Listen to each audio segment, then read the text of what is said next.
All right, so the last thing I want to talk to you guys about is doing a little bit of footwork in a way that becomes more free-form and open-ended or more creative. Kind of like what we've been doing with carenza, with the stick shadow boxing. I want you to incorporate more and different footwork into that as well. So I'm going to use my sticks as triangles again. I know we've talked about this a bunch before.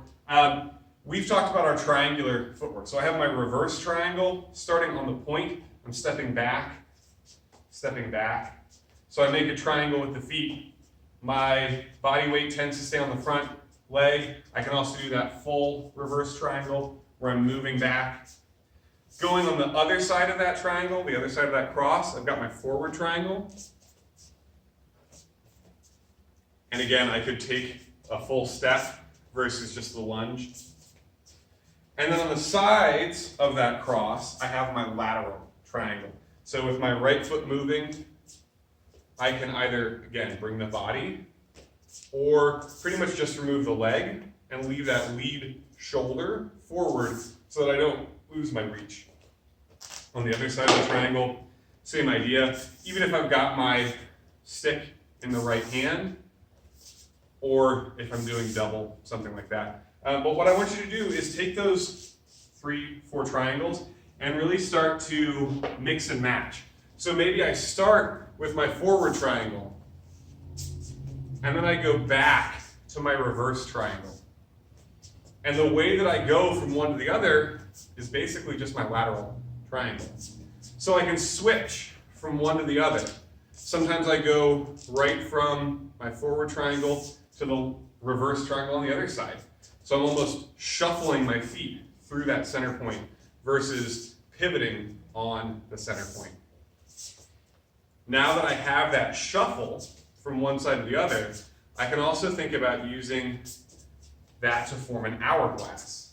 So from my forward triangle, instead of coming back to center, I go across and back, across and back, across and back. I shuffle the feet across and forward, across and forward. Sometimes we call this our two-step triangle stepping. This way, instead of coming back to center and out. And with that, I can make my hourglass. I can go the other way with my hourglass, shuffling in the middle, and then using the two-step triangular footwork on the front and the back. And I just want you to play with and try and get comfortable moving from one footwork to the other. Kind of like with the Sinawali matrix, where I'm encouraging you to go from one striking system or one striking pattern into another. Same thing with your feet. Try and just put different combinations together that you've maybe never tried before.